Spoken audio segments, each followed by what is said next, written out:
आज के इस जलसे के सदर,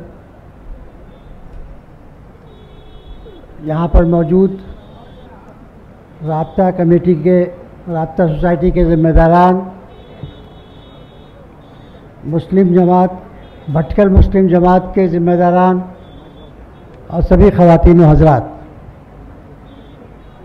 आज का ये जलसा बुनियादी तौर पर उन लड़कों और लड़कियों को इनामात से नवाजने का है जिन्होंने बहुत ही अच्छा मुजाहरा किया है।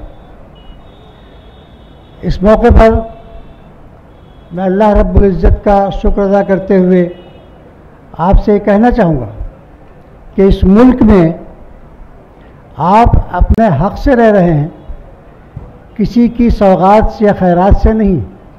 और अभी आपके सामने डॉक्टर परेशरन साहब ने जो बात कही वो यकीनन उनका एक फ़र्ज़ था और उनको ये ज़िम्मेदारी अल्लाह ताला ने दी है कि वो आपको यकीन दिला के गए हैं कि आप किसी किस्म का डर और खौफ अपने दिल में मत रखें। मैं उनकी बात की तायीद करते हुए आपसे कहूँगा कि जो मुसलमान हैं वो दुनियावी किसी ताकत का डर कभी अपने दिल में रख नहीं सकते, और अगर वो रखते हैं तो उनके ईमान में कुछ कमी है। हमारा अक़ीदा है कि हर शख्स की ज़िंदगी और मौत का एक वक्त मुतय्यन है। हमारा अक़ीदा है और ईमान है कि अल्लाह से बड़ी दुनिया में कोई ताकत नहीं है। कोई जमात, कोई हुकूमत, कोई फ़र्द इसका दावा नहीं कर सकता कि वो हमको नुकसान पहुंचा सकता है या फ़ायदा पहुंचा सकता है। जो भी ज़िंदगी में फ़ायदा या नुकसान होता है अल्लाह ताला की मर्ज़ी से होता है। इसी के साथ में मैं आपको याद दिलाऊं कि इस मुल्क में सही कहा परमेश्वर साहब ने कि जब दस्तूर बना और उन लोगों ने दस्तूर बनाया जिन्होंने मुल्क को आज़ाद कराया था, तो उनको ये इस बात का यकीन था कि मुल्क मुनाफरत की बुनियाद पर नहीं चल सकता है, मुल्क हिंदू राष्ट्र की बुनियाद पर नहीं चल सकता है। लिहाजा उन्होंने इस मुल्क के दस्तूर को, जिसमें सर फहरिस्त डॉक्टर अम्बेडकर का नाम आता है, एक सेकुलर स्टेट बनाया और अक़लियतों को खुसूसी हुकूक दिए, मज़हब के तमाम इकाइयों को बराबर का मुकाम दिया और वो आज तक चला आ रहा है। 2014 में जब एक ख़ास जमात मरकज़ में हुकूमत में आई थी तो मुसलमानों में काफ़ी खौफ व हिरास था। मुझसे तो यहाँ तक लोगों ने कहा कि अब हमारे हुकूक छीन लिए जाएंगे। मैंने उनसे कहा कि ऐसा नहीं है, यह मुल्क संविधान से चल रहा है और इस मुल्क की एक अदालत उज़्मा है और वो अदालत उज़्मा यह फैसला कर चुकी है, 13 जजेस का फैसला है कि 4 आर्टिकल्स, आर्टिकल 25, आर्टिकल 26, आर्टिकल 29 और आर्टिकल 30, ये हिंदुस्तान के दस्तूर में सेकुलरिज्म की बुनियाद है।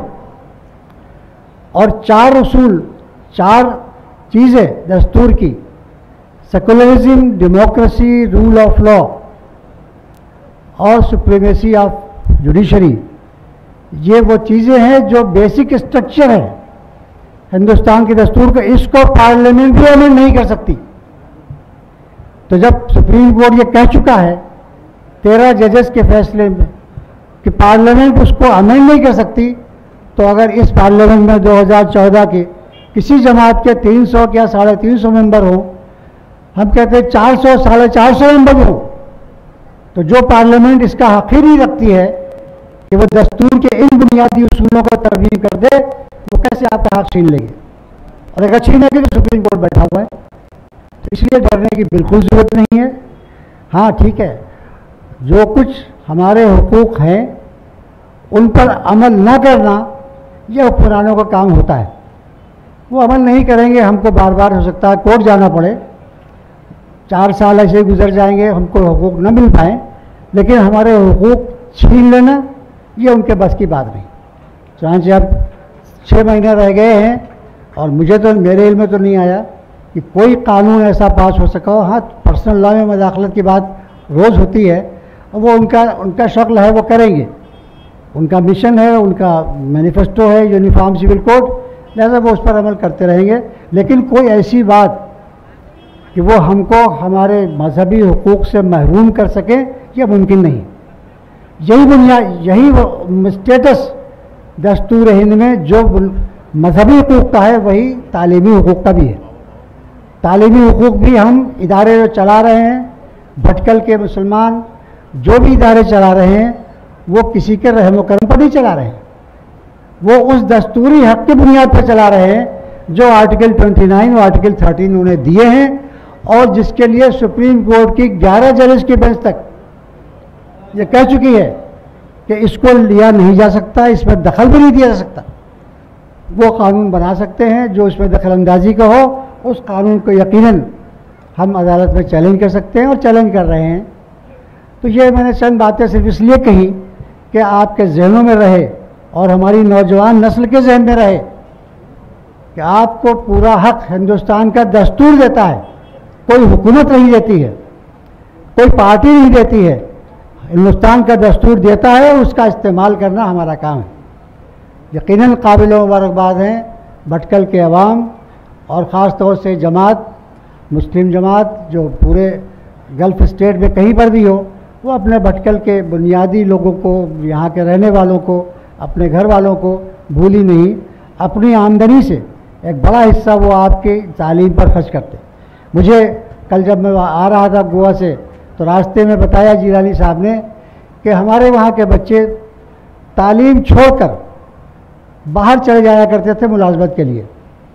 इसलिए हम लोगों ने ये कोशिश शुरू की कि उनको बुनियादी तालीम, कुछ तालीम जिससे कि वो अपनी ज़िंदगी को संभाल सकें, वो देने की कोशिश की जाए, रोका जाए कि वो जल्दी वहाँ मुलाजमत की ना करें। बेशक बहुत ही अच्छी बात उन्होंने कही, मैं आपको जब याद दिलाऊंगा, सर सैयद अहमद खान ने जो 19वीं सदी के एक अजीम तरीन इंसान थे, अंग्रेज़ों को जब उन्होंने 1857 के बाद चुन चुन कर मुस्लिम उलमा को फांसी चढ़ाई थी, रास्तों में उलमा की हज़ारों की तादाद में लाशें पेड़ों से लटकी हुई थी, तो उनके जहन में आया कि हम अंग्रेज़ों को समझाएं, और उन्होंने किताब लिखी असबाब बगावत हिंद। और उसके बाद उनके जहन में आया कि अब हमें अपनी कौम को दोबारा रिहेबिलिटेट करने के लिए, उसको वो मुकाम दिलवाने के लिए जो उसका होना चाहिए, तालीम की तरफ मुतवज्जह करना चाहिए। चाहे 1865 से लेकर और 1898 तक मुस्तकिल उन्होंने उस जद्दोजहद में पूरे मुल्क का दौरे किए, और बाज़ जगहों पर उनको किस किस्म की ज़िल्लत उठाना पड़ी है, ये सब हमारे लोगों, पढ़े लिखे लोगों को वाक़ियत है।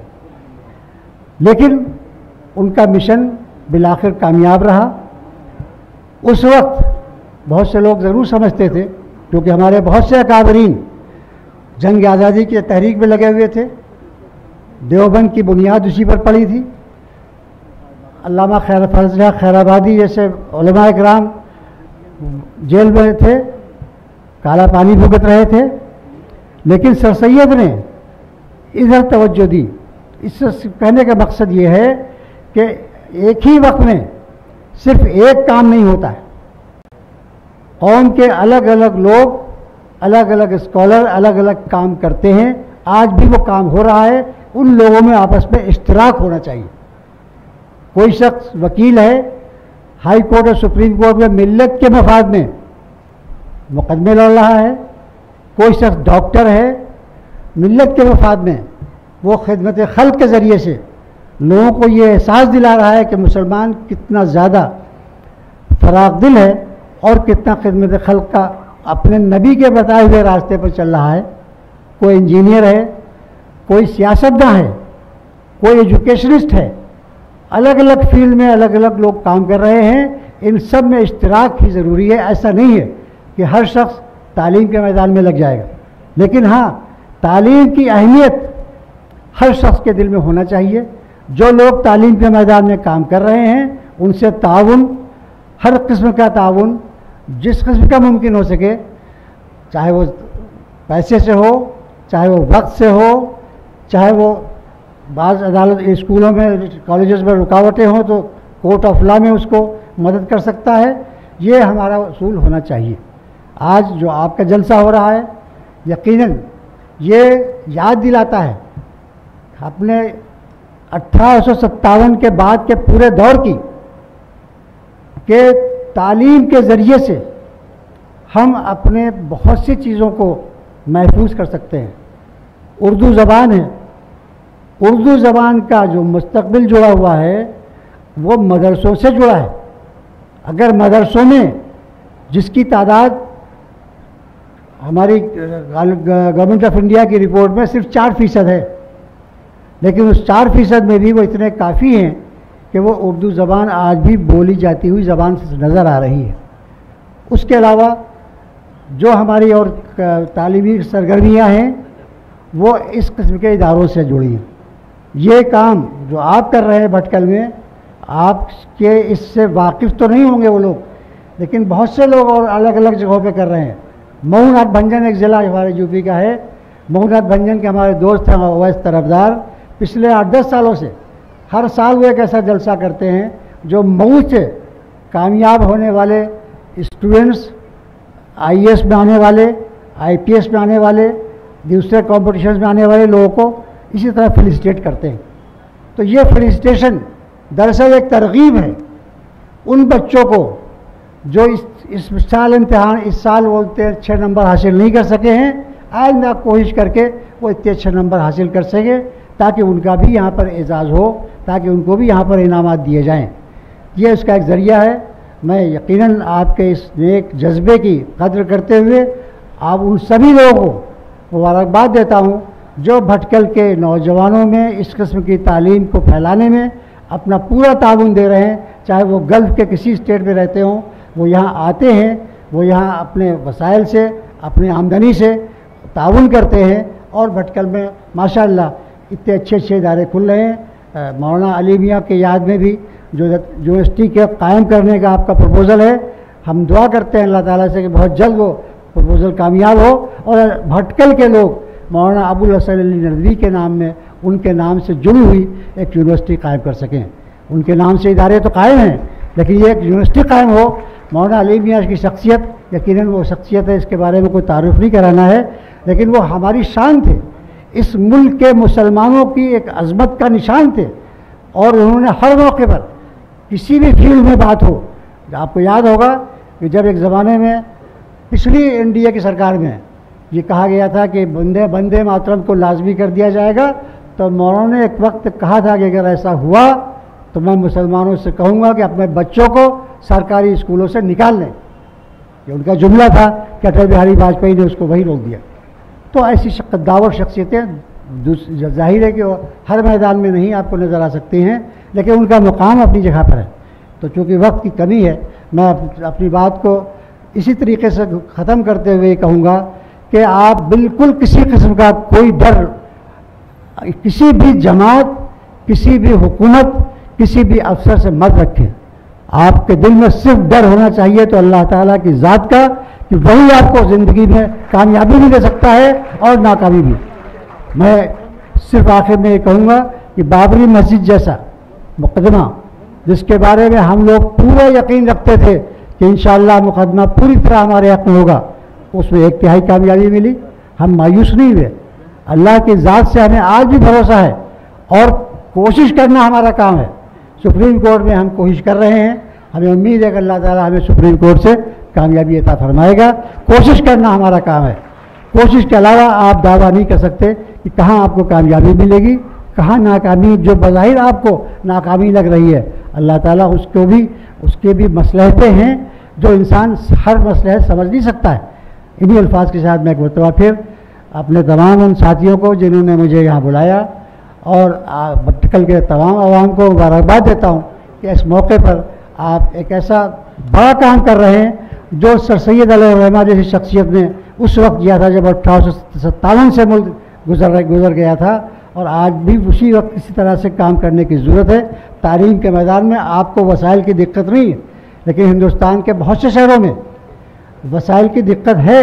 हमारे नौजवानों में, बच्चों में कोई कमी नहीं, उनमें तमाम किस्म की खूबियाँ और तमाम किस्म की सलाहियतें हैं, लेकिन जो लोग कहीं पर ऐसे लोग हैं जो अफोर्ड नहीं कर पाते हैं, वहाँ पर भी लोग कोशिश कर रहे हैं कि ऐसे बच्चों को उनको अपना मुस्तकबिल संवारने में माशी दिक्कतें न पेश आएँ। अगरचे माशी दिक्कतें उन्हें हैं, आप दुआ करें कि मुल्क के तमाम हिस्सों में जो भी माशी दिक्कतें तालीम के मैदान में आ रही हैं, अल्लाह ताला उन्हें दूर फरमाए और मुसलमानों में को ये हौसला दे, मुसलमानों को ये तौफीक दे कि अपने माल का एक बड़ा हिस्सा तालीम के कम अज़ कम अपनी ज़कात ही पूरी तालीम के मैदान में खर्च करें, ताकि मुसलमान कौम मुकाबले में दूसरों से पीछे न रह जाए। इन्हीं अल्फाज के साथ मैं शुक्रिया अदा करता हूँ। खुदा हाफ़िज़।